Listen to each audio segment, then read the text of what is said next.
School படிக்கும்போதே எனக்கு ஸ்போர்ட்ஸில் ஆர்வமாக இருந்துச்சு. பட் எனக்கு வாய்ப்புகள் நிராகரிக்கப்பட்டுச்சு. நான் இப்படி மாற்றுத்திறனாளியா பிறந்துட்டேன்னு என்னைய ஸ்கூல்லேயும் என்னை விளையாட விட மாட்டாங்க. விளையாண்டா இவனுக்கு அடிபட்டுரும், இவனுக்கு நம்ம பொறுப்பேற்றுக்கணும், ஸோ நம்ம ரெஸ்பான்சிபிள் ஆகும்ட்டு என்னை எந்த போட்டியிலுமே விளையாடாமல் என்னை பிடி பீரியட்லையுமே என்னை ஒதுக்கி தான் வச்சுருப்பாங்க. பட் அப்போலாம் ரொம்ப கஷ்டப்பட்டேன். என்னடா நம்மளுக்கு ஆர்வம் இருந்து நம்மளால் போக முடியல, என்னடா பண்ணுறதுன்ட்டு ரொம்ப கஷ்டப்பட்டு இருந்தேன். ஸோ அப்புறம் சரி நம்ம குறையா பிறந்துட்டோம், நம்ம இதை வச்சு ஒன்றும் பண்ண முடியாது, இதை வச்சு நம்ம எப்படி நம்ம மேலே ஏறும்ட்டு நான் ஃபஸ்ட்டு யாரும் நம்ப மாட்டீங்க, நான் நார்மல் பேஸ்கெட் பால் டீமில் நான் அப்போ தான் சார் போய் ஜாயின் பண்ணேன். அப்போ எல்லாருமே என்னை பார்த்து சிரித்தாங்க, என்னடா நீ எப்படி பேஸ்கெட் பால் டீமில் வருவ, அது ரொம்ப ஹைட்டாக இருக்குமே, அது எல்லாம் ஹைட்டான பிளேயர் தானே விளையாடுவாங்கன்னாங்க. நான் இருந்தாலும் சரி சும்மா போய் செலெக்ஷன் போகும், நான் ஸ்கூல் லெவலில் செலெக்ஷன் போனேன்.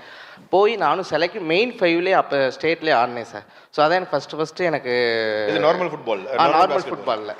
ஸோ அப்போ நான் போய் வீட்டில் போய் சொல்கிறேன், இப்போ நார்மல் ஃபுட்பாலில் நான் செலக்ட் ஆகிட்டோன்னே வீட்டில் யாருமே நம்பலை. சும்மா போய் சொல்லாதடா நீ, இப்போ கிளாஸை கட்டடிக்கிறதுக்காக நீ போகிறன்றது தெரியும், நீ ஒழுங்காக போய் படின்றாங்க. இல்லைம்மா நான் உண்மையிலேயே செலக்ட் ஆகிட்டேன்னு சொல்கிறது யாருமே, என் ஃப்ரெண்ட்ஸ் யாருமே நம்பலை.